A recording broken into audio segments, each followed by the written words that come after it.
బావగారు ఖచ్చితంగా ఏదో తప్పు చేస్తున్నారు అనిపిస్తోంది. ఆయన చేసే తప్పులకి ఇంకొకరు బలయ్యే పరిస్థితి, ప్రాణాల మీదకు తీసుకొచ్చే అవకాశం కూడా ఉంటుంది. అలాంటి పనులను చేసి సంపాదించే డబ్బు మన అవసరాలను ఇప్పుడు తీరుస్తుందేమో, కానీ భవిష్యత్తులో అదే మనకి ఆటంకం కలిగించే పెద్ద శత్రువులా తయారవుతుంది. ఇంతకీ బావగారు చేసే ఆ పనేంటో నేను తెలుసుకోవాలి. అనయ్య, నీకు జాబ్ వచ్చింది, నాకు చాలా హ్యాపీగా ఉంది. అవును రాజీవ్, మళ్ళీ మన ఆశలకి ఊపిరిపోసావు నీ ఉద్యోగంతో. అలాగే నాకు కూడా ఏదైనా జాబ్ వస్తే ఇక మన ఫ్యామిలీకి పూర్వవైభవం త్వరలోనే వచ్చేస్తుంది. అలాగే అత్తయ్యకి ఆరోగ్యం బాగై మళ్ళీ మనిల్లు కలకల్లాడుతుంది. బాగా చెప్పావు శ్రీకర్, త్వరలోనే అది ఖచ్చితంగా జరుగుతుంది.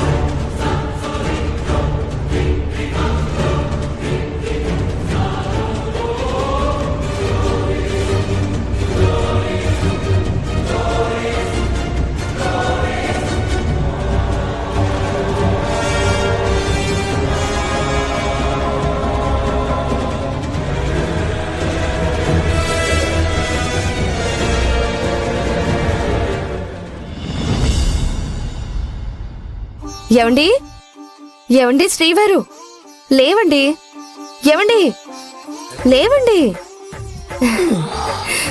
మీకోసం నేను ప్రేమగా కాఫీ తీసుకొచ్చాను, తీసుకోండి.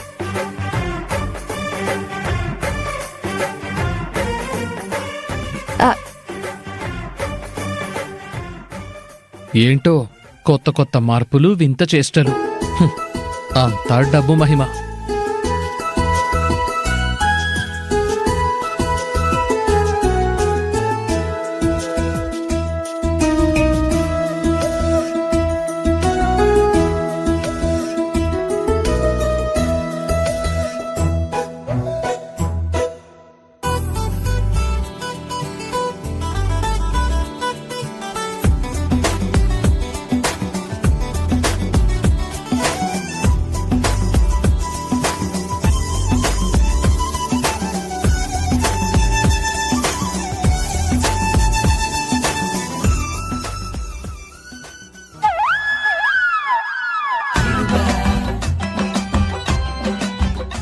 ఏ పని చెప్పినా చెయ్యి జరపవు, కాలు కదపవు. ఈరోజేంటే ఏదో పూనకం వచ్చిందల్లా చేస్తున్నావేంటి?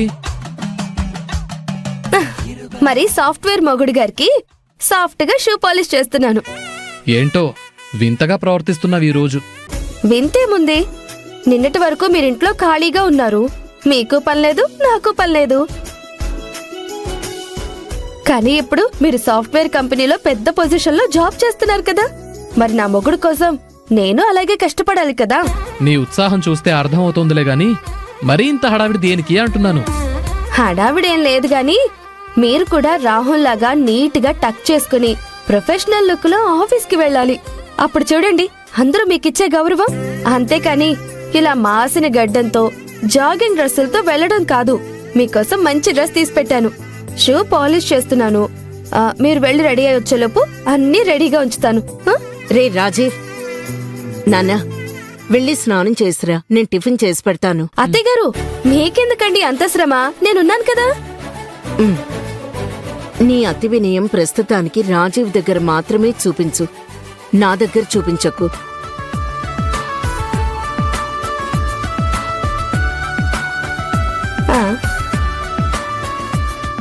నిన్నున్నట్టు ఈ రోజు లేదు, ఈ రోజున్నట్టు రేపుంటుందో లేదో తెలియదు.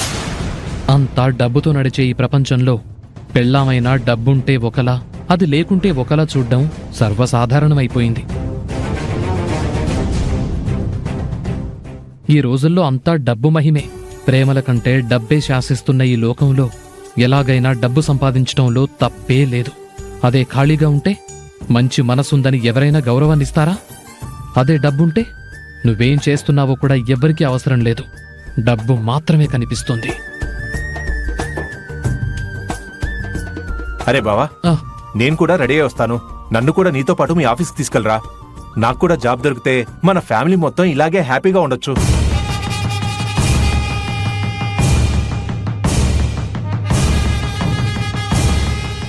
నిన్నేరా అడుగుతుంది, ఏమీ చెప్పకుండా దిక్కులు చూస్తున్నావేంటి?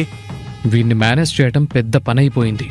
నిన్నటి నుంచి నాకు ఓ జాబ్ అంటూ వెంటాడుతున్నాడు.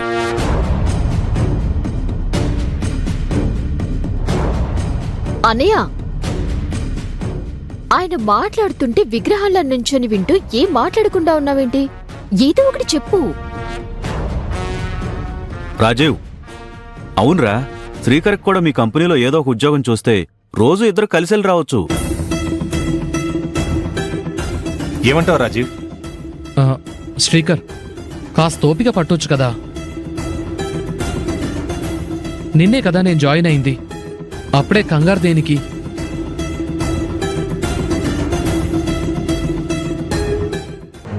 అక్కడున్న పొజిషన్ బట్టి నేను చూసి నిన్ను తీసుకెళ్తాను, సరేనా? నువ్వలా అంటే ఎలా రాజీవ్? కానీ నువ్వు చూస్తున్నావు కదా, ఇంట్లో ఖాళీగా ఉండడం మనకెలా ఉండేదో. పనిమంతుడు పని చేయకపోవడం కంటే చెయ్యడానికి ఏ పని దొరక్కపోవడమే పెద్ద ఇబ్బంది. అందరూ బిజీగా ఉంటే నేనొక్కడ్నే ఖాళీగా తిరుగుతున్నట్టుంది. అవునన్నయ్య, ఉద్యోగం లేక అందరూ తనని చిన్న చూపు చూస్తున్నారేమో అని లోపలే చాలా బాధపడుతున్నారు. అవును రాజీవ్, నువ్వు కూడా ఆ ఫేస్ చూసావు కదా, నీకు బాగా అర్థమవుతుందిలే. నీ బాధ నాకు అర్థమైంది శ్రీకర్. కొంచెం ఓపిక పట్టు, త్వరలోనే ఏదోడు చేసి నీకు కూడా జాబ్ తీసుకొచ్చేద్దాం. సర్లే బావా, నువ్వు చెప్తున్నావు కదా, ఇప్పటికి సర్దుకుంటానులే.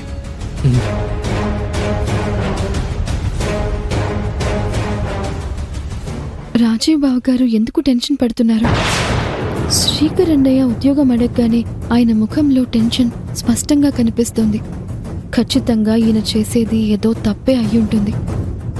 అదేంటో కనిపెట్టాలి. తప్పుడు దారి నుండి రాజీవ్ బావ గారిని తప్పించే మార్గం వెతకాలి.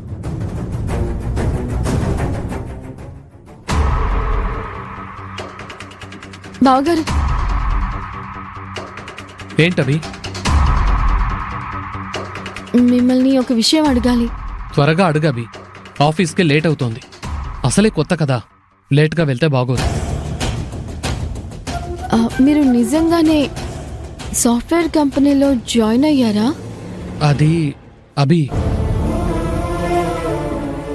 నిన్న చెప్పాను కదా ఆఫీస్లో జాయిన్ అయ్యానని. అయితే ఇప్పుడు ఆఫీస్కే కదా బయలుదేరారు? మీతో పాటు నేను కూడా వస్తాను. మీ ఆఫీస్ చూపిస్తారా? ఇప్పుడు దొరికిపోకూడదు అంటే కాన్ఫిడెంట్గా అబద్ధం చెప్పాలి. చెప్పండి బావగారు. సరే అభి, నేనేం వద్దను. నాతో పాటు ఇప్పుడు వస్తావా?